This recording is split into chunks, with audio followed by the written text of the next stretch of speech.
नालंदा भारत की धरती पर बना एक ऐसा प्राचीन ज्ञान केंद्र जहां दुनिया के अलग अलग हिस्सों से लोग शिक्षा हासिल करने आते थे। कहा जाता है कि यहाँ विशाल पुस्तकालय थे जिनमें हजारों पांडुलिपियां सुरक्षित थीं। लेकिन फिर एक दिन इस ज्ञान के शहर पर ऐसा हमला हुआ जिसने इतिहास की दिशा ही बदल दी। तो हेडफोन्स लगा लो, आंखें बंद कर लो और कुछ मिनटों के लिए खुद को उस दौर में ले चलो, क्योंकि अब तुम सिर्फ एक कहानी नहीं सुनोगे, तुम उस सच्ची ऐतिहासिक घटना को महसूस करने की कोशिश करोगे। कल्पना करो, तुम लगभग 1500 साल पीछे जा चुके हो।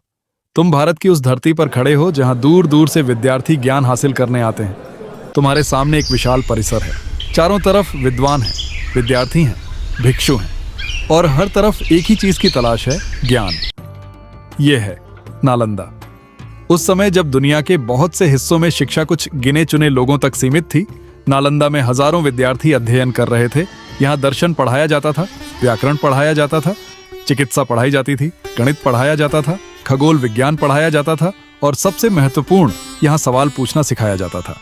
नालंदा सिर्फ एक विश्वविद्यालय नहीं था, ये अपने समय का एक विशाल ज्ञान केंद्र था।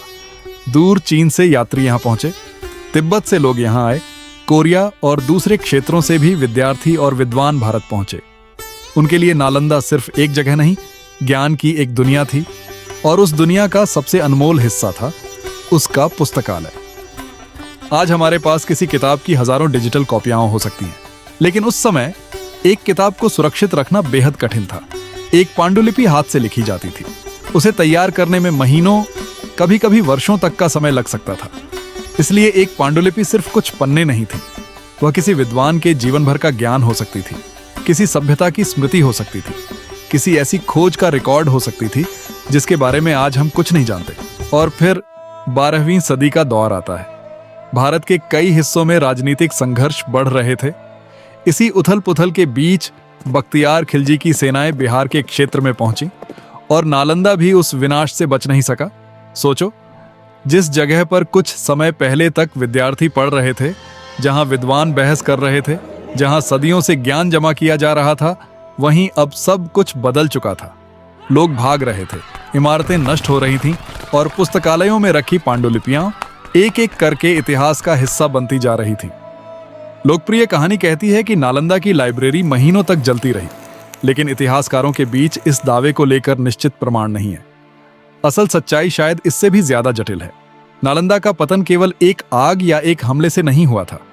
उसके पीछे राजनीतिक अस्थिरता थी, संरक्षण का कमजोर होना था और लगातार बदलती परिस्थितियां थीं। लेकिन जो भी हुआ, उसका नुकसान सिर्फ एक इमारत का नुकसान नहीं था, क्योंकि जब कोई पुस्तकालय नष्ट होता है तो सिर्फ किताबें नहीं जलती, उनमें मौजूद विचार भी खो जाते हैं।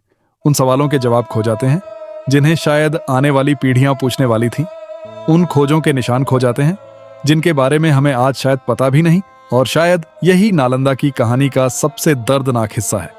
हम आज जान भी नहीं सकते कि हमने उस दिन वास्तव में क्या खो दिया, क्योंकि इतिहास हमें वही बता सकता है जो बचा है, जो नष्ट हो गया। उसकी आवाज हमेशा के लिए खामोश हो सकती है। सदियां गुजर गईं, नालंदा खंडहर बन गया, लेकिन उसका नाम मिटा नहीं। आज भी जब नालंदा का नाम लिया जाता है तो ये सिर्फ एक प्राचीन विश्वविद्यालय की कहानी नहीं लगती। ये हमें एक सवाल पूछती है, अगर ज्ञान को बचाना इतना मुश्किल है तो इंसान ने अपनी कितनी कहानियां, अपनी कितनी खोजें और अपनी कितनी पूरी सभ्यताएं हमेशा के लिए खो दी होंगी। शायद इसका जवाब हम कभी नहीं जान पाएंगे, क्योंकि अतीत की सबसे डरावनी कहानियां वो नहीं हैं जिन्हें हम जानते हैं। सबसे डरावनी कहानियां वो हैं जिनके बारे में हमें पता ही नहीं कि कभी वो मौजूद थीं। ये थी नालंदा की कहानी, एक ऐसी जगह की कहानी जहां कभी दुनिया ज्ञान की तलाश में आती थी और आज वहां सिर्फ खंडहर बचे हैं। लेकिन उन खंडहरों के बीच एक सवाल अब भी जिंदा है, आखिर उस आग में हमने कितना ज्ञान खो दिया और कितना इतिहास हमेशा के लिए अनसुना रह गया?